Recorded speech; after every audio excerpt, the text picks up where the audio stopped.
sobre el tema rehabilitación oral de pacientes con bruxismo. Los pacientes con bruxismos son pacientes muy especiales y en este periodo de pandemia nosotros tenemos muchos casos de fracturas, de problemas de dolor de los dientes y comprender el bruxismo, sus fases, las formas de trabajo que nosotros necesitamos con los pacientes con bruxismo es muy importante. Entonces, los puntos claves de hoy es valorar los impactos clínicos de las diferentes actividades del bruxismo en odontología rehabilitadora, evaluar las estrategias de control clínico y clínico del bruxismo, y comprender e entender que el bruxismo no es una entidad única, y que a este periodo de pandemia es muy importante el control del bruxismo centrado en el bienestar del paciente. Entonces, la invitación del congreso es muy importante a este momento hablar a respecto de bruxismo, porque el bruxismo tiene factores de riesgo funcional. Entonces, ¿qué lo ocurre para que una persona tiene fracturas de sus dientes, muchas veces sin restauraciones, dientes rígidos, dientes íntegros? Entonces, la evaluación de los pacientes con restauraciones cerámicas, y estos son casos de mi oficina, de pacientes que tienen fracturas de prótesis que lo metía el paciente, mas que tienen fracturas de dientes y restauración porque hay una sobrecarga funcional en los pacientes con bruxismo. Y se puede denotar un gran colapso oclusal a los pacientes y que lo cambio de la oclusión, la rehabilitación es mucho más compleja a estos pacientes, ¿sí? ¿Está comprendiendo bien? ¿Está bien lo que estoy hablando? ¿Está bien? Entonces, en situaciones donde nosotros tenemos pacientes como este que es de mi oficina, un paciente que viene a mi oficina porque tiene complicación de ortodoncia y quirugía ortognática. El paciente necesitó realizar 4 cirugías. ¿Por qué? Porque no lo había la fixación ósea. ¿Por qué? El bruxismo que lo realizaba el paciente no permitía la estabilización de la férula, de la fixación de hueso en el paciente. Entonces, son complicaciones que nos ocurren en pacientes con bruxismo. Entonces, comprender el bruxismo a estos pacientes son situaciones muy importantes en nuestras oficinas. Entonces, lo que ocurre es que nosotros tenemos que mirar y comprender que no son todos los pacientes que tienen los mismos signos de bruxismo. Entonces, nosotros tenemos pacientes que tienen un contexto funcional favorable. ¿Cuál es el paciente que tiene un contexto funcional favorable? Son los pacientes que tienen una oclusión balanceada, pero que no tienen ninguna enfermedad en las articulaciones y en los músculos de la mastigación y tienen movimientos excursivos regulares de la mandíbula. Este paciente, todos los casos de prótesis, carillas, cerámicas, con restauraciones, tienen una situación muy favorable. Son los pacientes de la rutina en mi oficina. Ahora, si el paciente tiene un contexto oclusal moderadamente favorable, ¿cuál es ese paciente? Tiene presencia de pequeñas facietas de desgaste, una oclusión desfavorable, sin parafunción, mas tiene una altura reducida entre los arcos dentarios. Entonces, los aparatos, las prótesis tienen más dificultades para su realización. Ahora, ¿cuáles son los pacientes que nosotros tenemos que tener mucho más cuidado en la rehabilitación? Son los pacientes en un contexto oclusal altamente desfavorable. Son los pacientes con bruxismo que tienen parafunciones orales, ya tiene colapso posterior de la mordida, presencia de gran facietas de desgaste dental, histórico de grietas o fractura de los dientes naturales, y para nosotros que somos rehabilitadores, la historia de, repito, grietas o fracturas en revestimiento de prótesis, en las cerámicas. Entonces, este paciente viene a nuestra oficina con los dientes y las restauraciones fracturadas, porque el bruxismo es mucho más intenso y no se comporta de forma natural. Perdón. Hay un problema en mi pantalla. Ah, ok. Entonces, o que nosotros debemos comprender?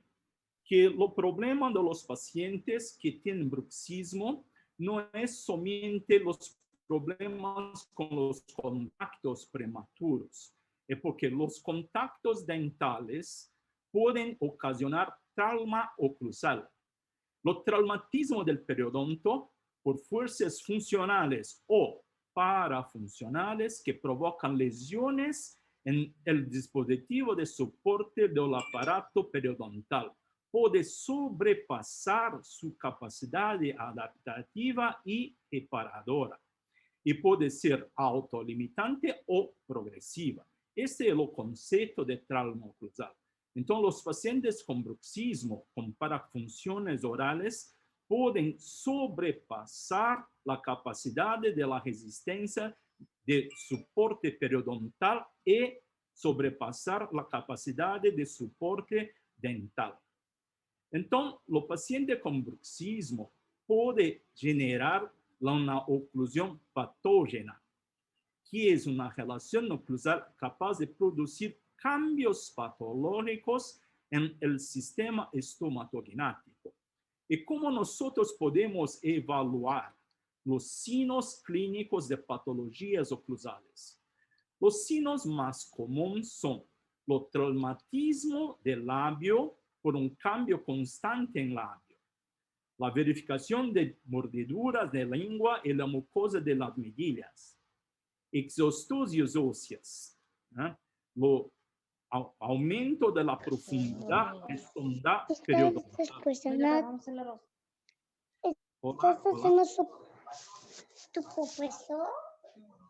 La movilidad de los dientes, la percusión horizontal y vertical, la recesión gingival, diastemas o migración dentaria por los desgastes dentarios, las lesiones cervicales por abifracción, mirar el cambio de imágenes como en radiografías periapicales.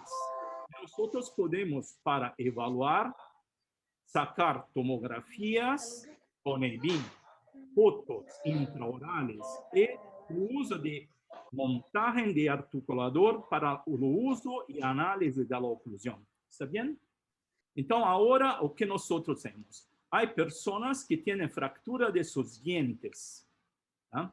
Entonces, las patologías oclusales más comunes en la oficina son el desgaste dentario por atrición, la lesión cervical por abricación, la fractura y grietas de cúspides, la pérdida vertical de soporte óseo periodontal, la movilidad dental, el movimiento dentario con la abertura de dientes como un abanico, que es la regla diagonal de Tillman, donde contactos de dientes posteriores cambia la posición de los dientes anteriores. Entonces, los dientes posteriores son los soportes para la oclusión posterior. Y el trauma dental puede generar recesión gingival si las encías son muy delgadas, y aumento de la hipersensibilidad dental y lo puede ocurrir por pitis en los dientes y lesiones periradiculares. Entonces, las patologías oclusales pueden ser criadas por un intenso bruxismo de los pacientes. Y las lesiones cervicales tienen un cambio de los conceptos durante los últimos años. Lo doctor Grippo en 1991 en Estados Unidos creó el termo amplificación, que es un término que surge de la combinación de las palabras ambidistante y fractio, que es romper, fracturar, y significa la pérdida patológica de tejido duro causado por aplicación de fuerzas biomecánicas. Ese es el concepto de Grippo en 1991. Actualmente lo ocurre un cambio con 20 años de investigación. Actualmente las lesiones cervicales son multifactoriales. Tenemos los factores 3. Entonces, el sistema de patodinámica del mecanismo de las lesiones cervicales ocurren por una combinación de 3 factores principales. Lo estrés, que es la presencia de parafunciones orales, los contactos prematuros, las interferencias oclusales en los movimientos mandibulares, hábitos de mastigación y la fatiga por estrés.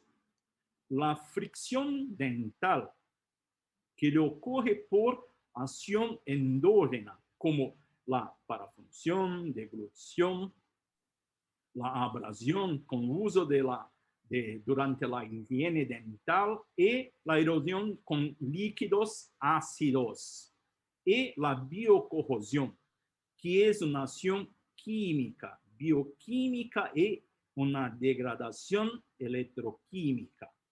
Entonces, este es una asociación donde la presencia de una inflamación gingival, el uso de materiales de dieta ácida puede cambiar y crear una combinación lesiones cervicales mucho más graves y mucho más crítica a los pacientes. Entonces, este cambio que lo ocurre es multifactorial. Entonces, las lesiones cervicales es un aspecto de los pacientes con bruxismo, más también por factores de biocorrosión.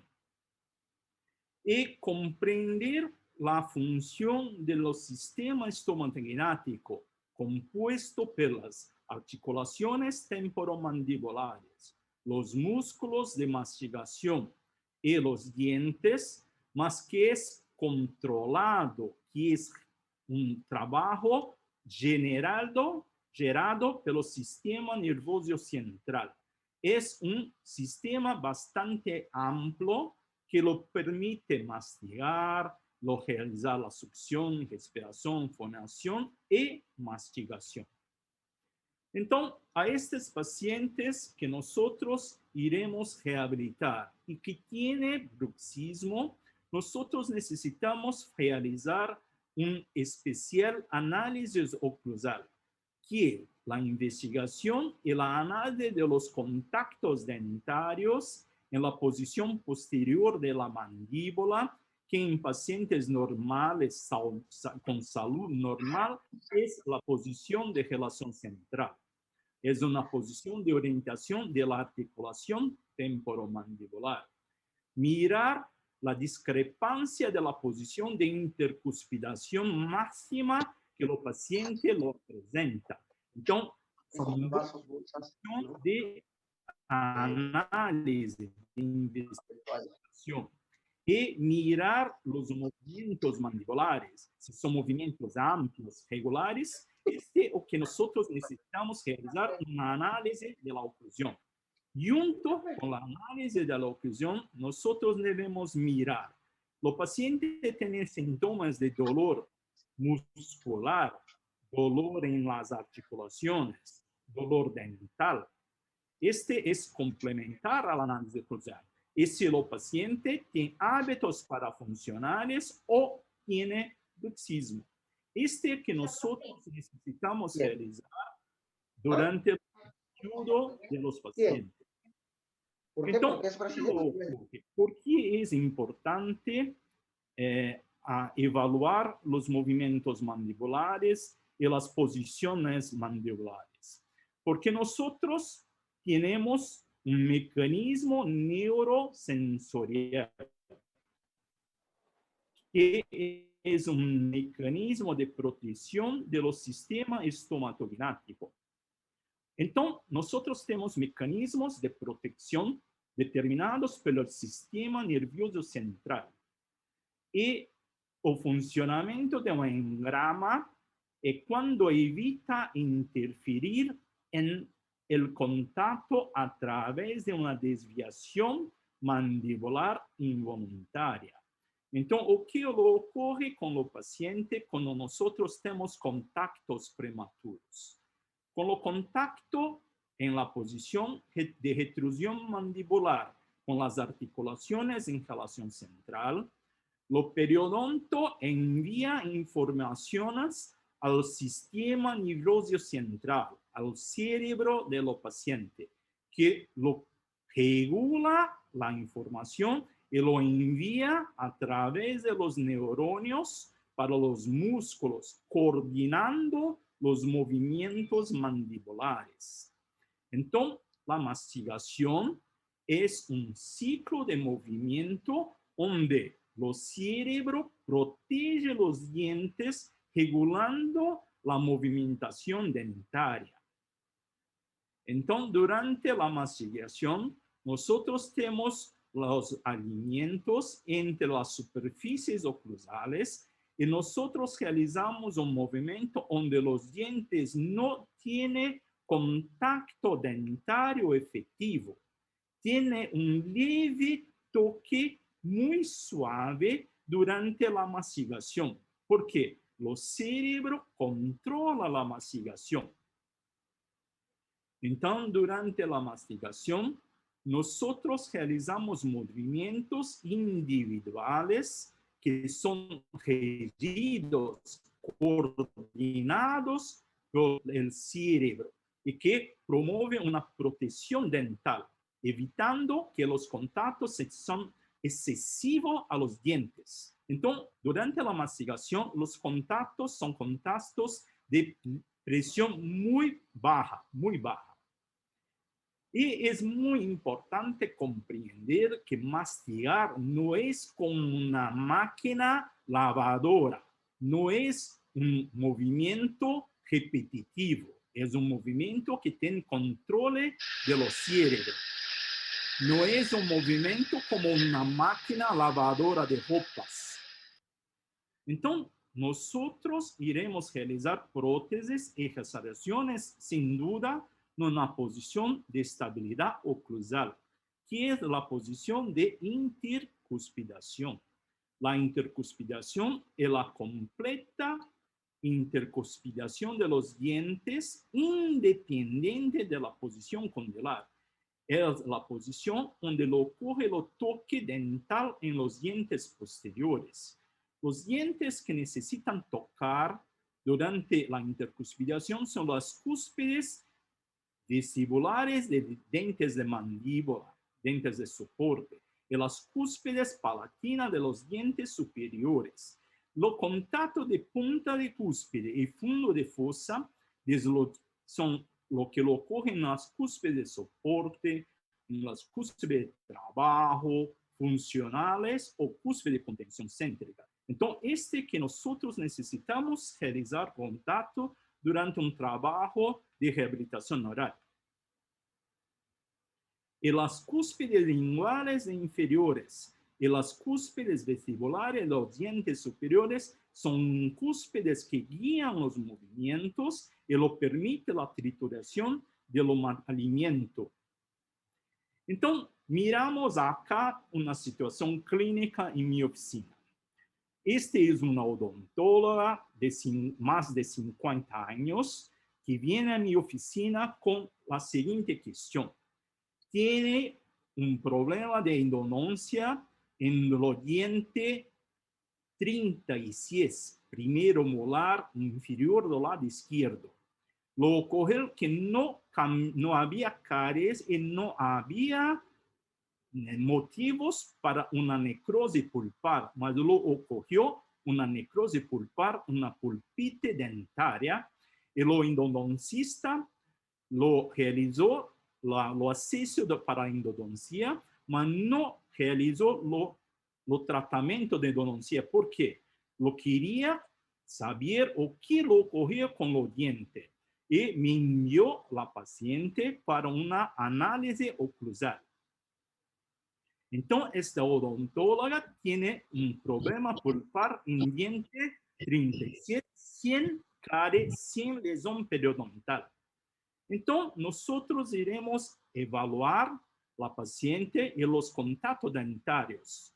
Podemos utilizar sistemas electrónicos solamente para un control más preciso, mas eso no es fundamental. Entonces, yo usé un sensor electrónico que es Occlusense de la casa Bausch de Alemania, de Germania. Entonces, es un sensor que me permitió mirar dónde ocurren los principales contactos oclusales en la posición posterior de mandíbula en relación central. También realicé una montaje de modelos de estudio en articuladores. Registré la posición posterior de la mandíbula en relación central para se permitir la montaje de modelos de estudio en articulador. Entonces, ¿por qué nosotros necesitamos usar y realizar estudios de análisis en articuladores? ¿Por qué? Como el cerebro protege los dientes, no permite una adecuada evaluación de la posición posterior, porque los músculos controlados pelo cerebro evitan la posición posterior, porque no es buena. Entonces, cuando nosotros necesitamos mirar, investigar los contactos dentarios posteriores en trauma oclusal en relación central, es más fácil, es más reproducible mirar los contactos en los modelos de yeso en articulador. Entonces, al realizar la análisis oclusal en articulador, nosotros podemos mirar con papel de oclusión que los contactos ocurren en los dientes molares, en la posición de relación central. Y que lo primero molar que lo realizó el tratamiento de endodoncia, el acceso endodôntico, posiblemente también había contactos, mas fueron removidos con el acceso de la endodoncia. Entonces, en una visión intraoral, o que nosotros podemos mirar los contactos posteriores, también en la vista intraoral, mas con los sensores nosotros podemos mirar que la presión es mucho mayor del lado izquierdo. 94% de la presión de contacto posterior lo ocurre en los molares del lado izquierdo. Y que los movimientos de lateralidad también tienen más presión. Mas, o que ocurre? En situación normal, el paciente evita el contacto, porque el cerebro evita el contacto. El problema es que cuando ocurre el bruxismo durante el momento de sueño, las personas no tienen el control de la presión. Y la presión se puede ser 10, 20 veces mayor do que ocurre durante los contactos voluntarios cuando está en vigilia. Este es el principal problema que nosotros necesitamos comprender.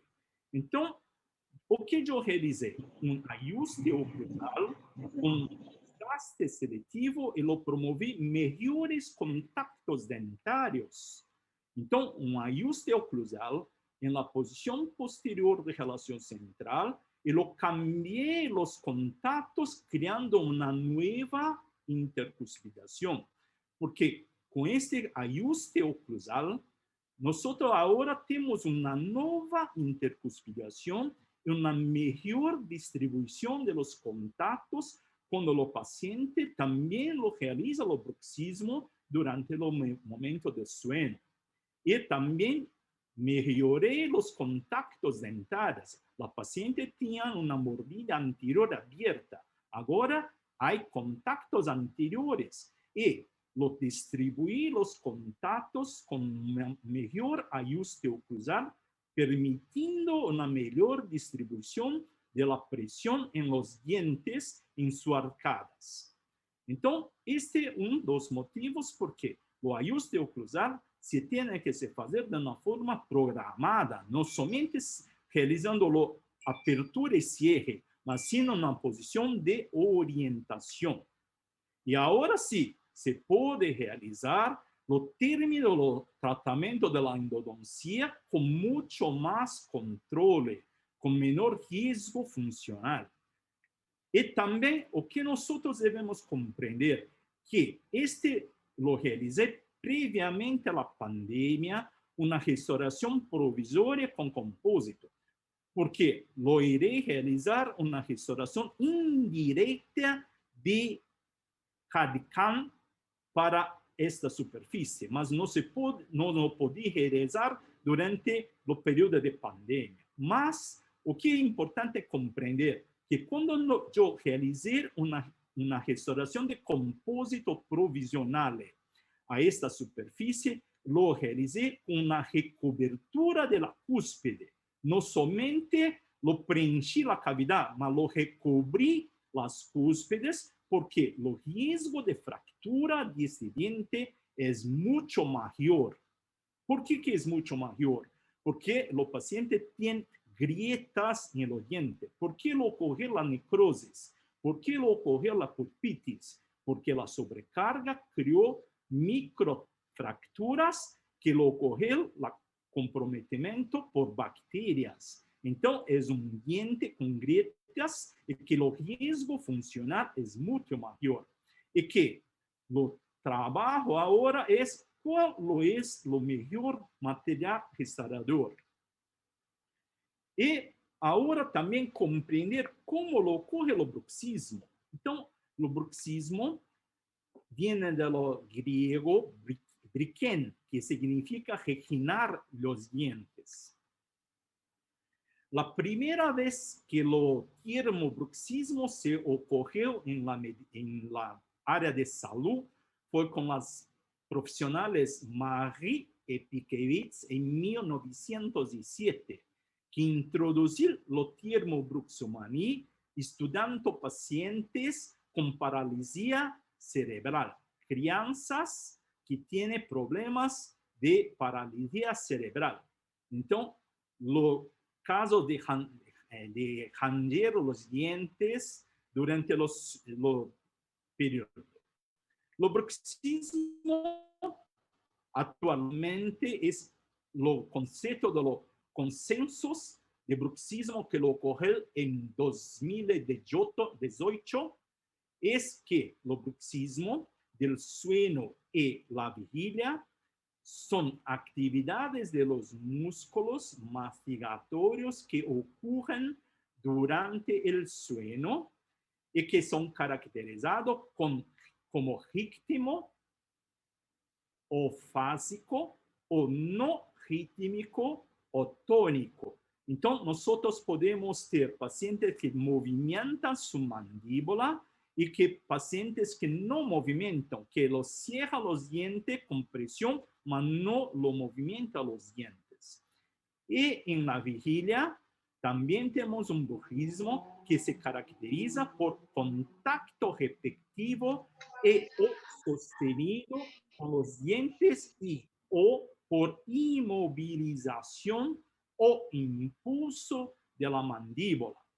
Entonces, lo bruxismo actualmente, 2020, no es solamente bruxismo con contacto dentario. Se puede ocurrir un bruxismo sin contacto dentario. Si el paciente lo mantiene la mandíbula inmovilizada en una protrusión sin contacto, mas con contracción muscular, es bruxismo. Entonces, el bruxismo es una actividad de la musculatura, no solamente con contacto dentario. Se puede ocurrir bruxismo sin contacto dentario. Es muy importante comprender. En individuos sanos, el bruxismo no debe considerarse un trastorno, sino una conducta que puede ser un factor de riesgo o protección de las determinadas consecuencias clínicas. Entonces, el concepto de bruxismo está cambiando. Entonces, nosotros podemos tener un bruxismo primario en vigilia o durante el sueño, pero nosotros también tenemos un bruxismo que es secundario por los efectos adversos de fármacos, de drogas, que puede ocurrir también en vigilia, pero también durante el periodo de sueño.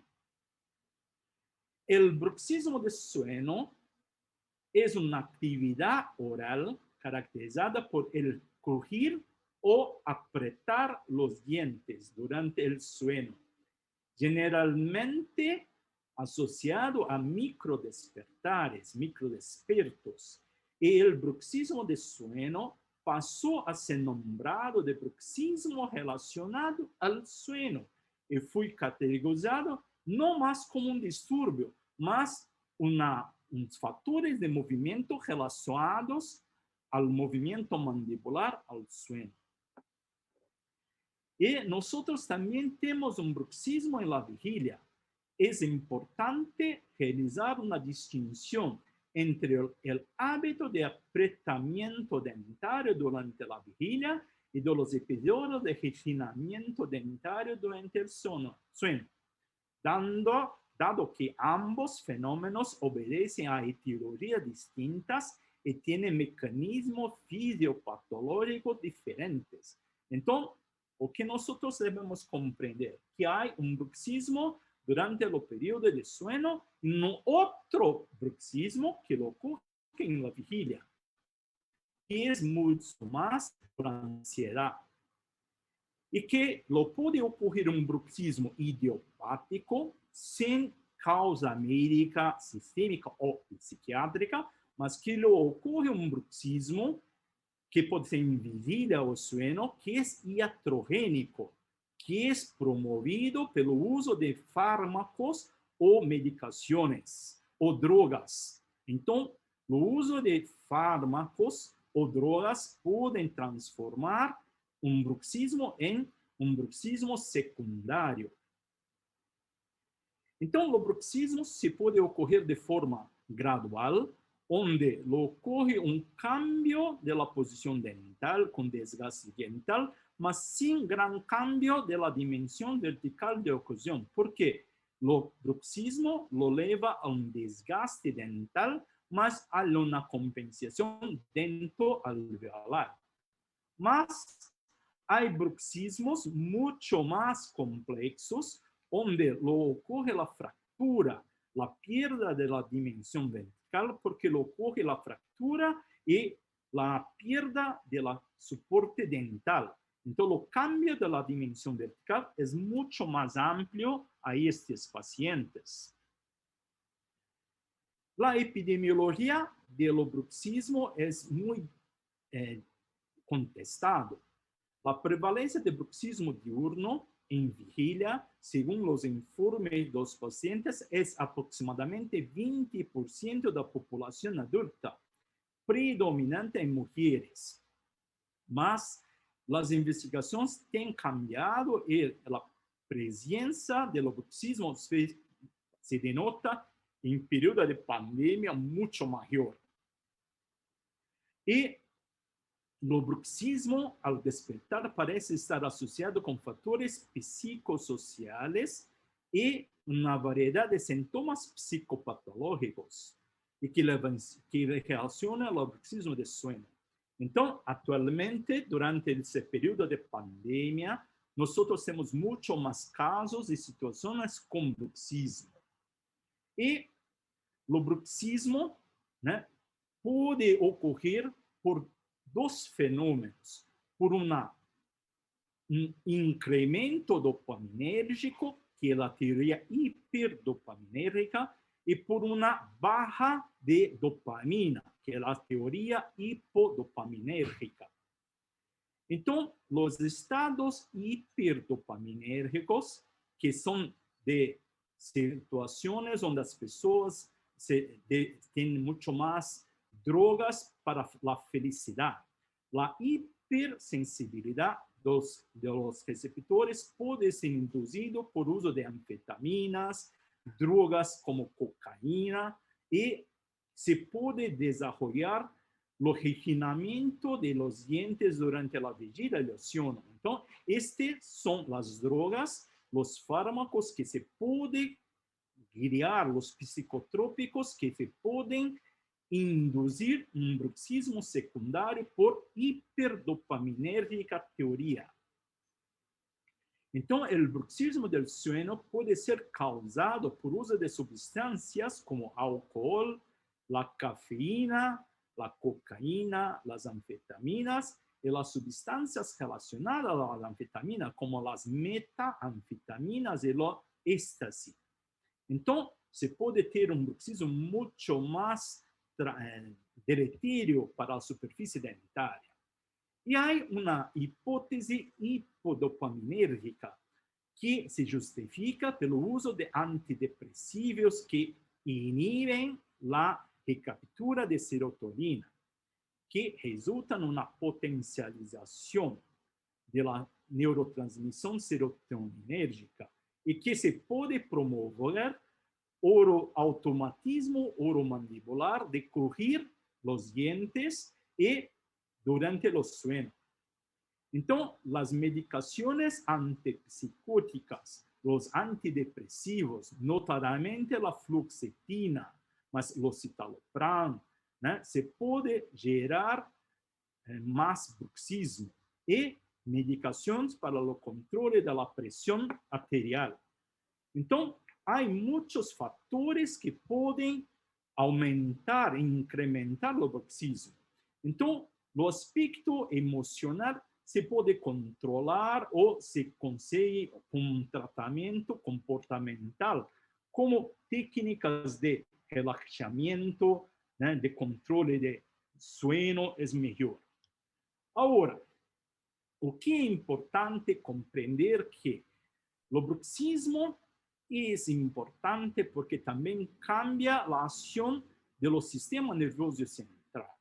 Entonces, este es un trabajo de investigación del grupo de Japón del profesor Sadal Sato, que lo observó que la actividad de bruxismo del órgano mastigatorio se considera un factor que contribuye significativamente a la sobrecarga repetitiva de las estructuras del aparato periodontal y de la articulación temporomandibular.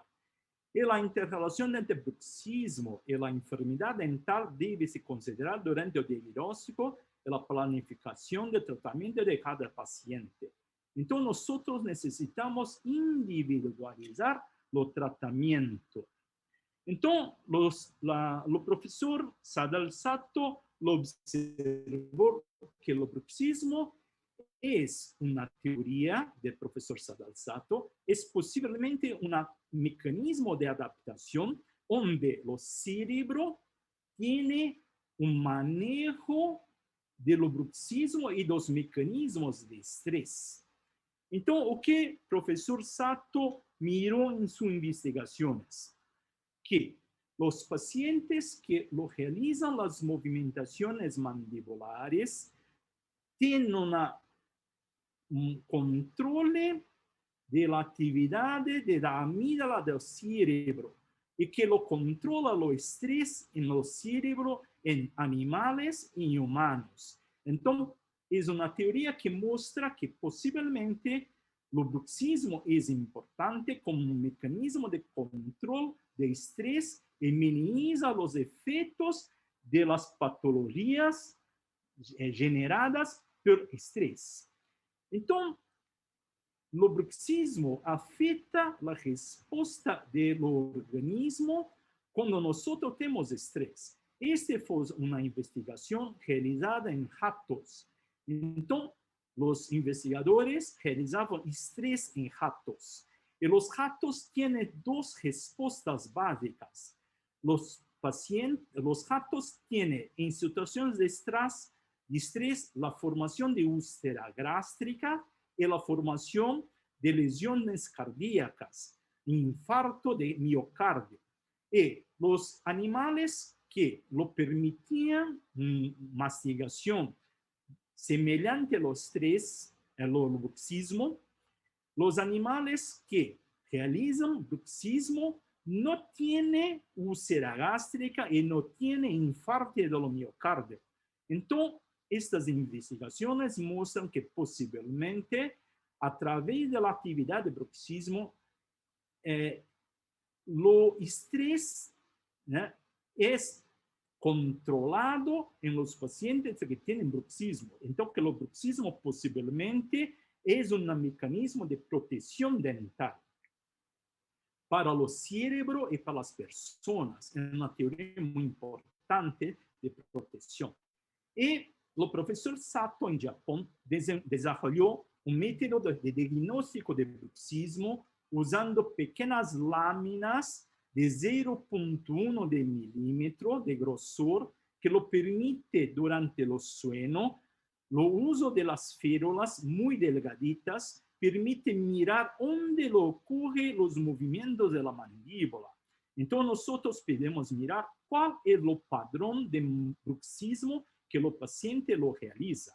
Entonces, lo permite mirar cómo lo ocurre el bruxismo y los movimientos de la mandíbula durante el bruxismo. Entonces, nosotros podemos ver el patrón de movimentación dental. Entonces, los pacientes que tienen bruxismo, nosotros necesitamos proteger la superficie dental. Y lo que es importante, que el control de la guía de canino es mejor para proteger los dientes posteriores y no generar irritaciones en los cerebros del paciente. Entonces, lo que miró las investigaciones del profesor Sato y del grupo de Japón. Cuando nosotros tenemos contactos en dientes posteriores durante el bruxismo, lo ocurre una mayor acción en los cerebros y que es mucho peor, es mucho más lesivo el cerebro, tiene contactos en dientes posteriores. Entonces, la utilización de una guía por canino no es solamente una protección dental, es una protección también para el cerebro, el sistema nervioso central. Entonces, cuando nosotros realizamos trabajos, también podemos realizar férulas interoclusales y que las férulas, como se preconiza la modelo de Knighighan, necesitan tener desoclusión por los caninos. Entonces, las férulas oclusales, que son mecanismos de protección, nosotros necesitamos realizar férulas que durante los movimientos mandibulares también realizan una protección dental con el contacto a través del canino. Entonces, cuando nosotros realizamos trabajos de dientes con trauma oclusal que tienen necesidad de endodoncia por trauma oclusal, nosotros necesitamos realizar trabajos que lo permiten realizar restauraciones que lo protegen los dientes, y este es un ejemplo de una restauración radical realizada con materiales que son materiales de cerámica híbrida.